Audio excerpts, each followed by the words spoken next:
ভগবানপুরে আমাদের কার্যকর্তাগণ সবাই উপস্থিত হয়েছেন।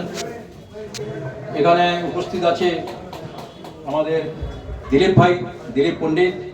এখানে উপস্থিত আছে আমাদের জেলার প্রাক্তন সম্পাদক মানিক কুমার দাস।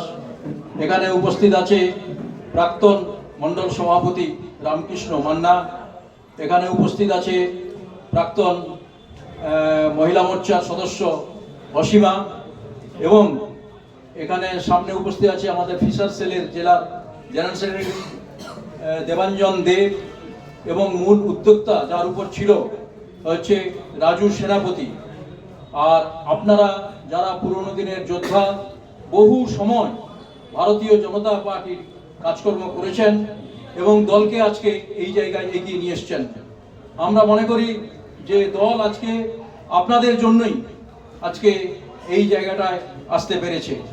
আজকে আমাদের সামনে উপস্থিত আছেন আমাদের গর্ব এবং সারা রাজ্যের মধ্যে যিনি ভারতীয় জনতা পার্টিকে প্রতিষ্ঠা করেছিলেন, তিনি হচ্ছেন আমাদের প্রাক্তন এমএলএ, প্রাক্তন এমপি, প্রাক্তন রাজ্য সভাপতি, প্রাক্তন কেন্দ্রীয় সভাপতি আমাদের দিলীপ ঘোষ মহাশয় আমাদের সামনে উপস্থিত আছেন। তিনি সংগ্রাম করে তিনি মাটি থেকে উঠে এসছেন এবং দীর্ঘদিন তিনি প্রচারক ছিলেন। প্রচারক থেকে তিনি জনজাগরণ, হিন্দু জাগরণ মঞ্চে কাজ করেছেন। তিনি হিন্দু জাগরণ মঞ্চ থেকে রাজ্যের ভারতীয় জনতা পার্টি তিনি জেনারেল সেক্রেটারি ছিলেন।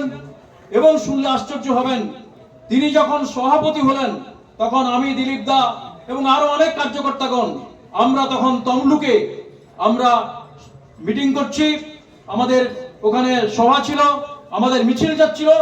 সেই সময় কেন্দ্র থেকে ফোন এলো দিলীপদার কাছে যে আপনি সভাপতি হয়েছেন।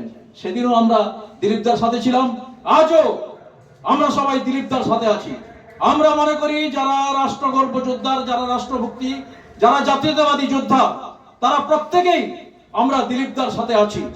এবং আজকে আমাদের এই ভগবানপুরে আমি একটা কথা বলি যে আপনাদেরকে এই যে ভগবানপুর, আমি বহুবার এসেছি এখানে। হরিপদ জানা যখন দাঁড়াতেন 77 সালে, তখন আমি এখানে ছাত্র রাজনীতি করতাম, এখানে আন্দোলন করেছি। আপনারা জানেন শচীন সিংহ, যিনি বিশ্ব হিন্দু পরিষদের কেন্দ্রীয় কার্যকর্তা, আমরা একসাথে, আমি আর শচীন দা একসাথে মেদিনীপুর সেন্ট্রাল জেলে 5 মাস ছিলাম জরুরি অবস্থার সময় লড়াই করে। আজকে সেই জায়গায় ভগবানপুর ভগবানের জায়গায়, এই জায়গাটা, এই জায়গায় যেন কোনো শয়তান না থাকে, এই ভগবানপুর থেকে শয়তানদের বিদায় করার জন্য আজকে দিলীপ ভাই এখানে এসেছেন।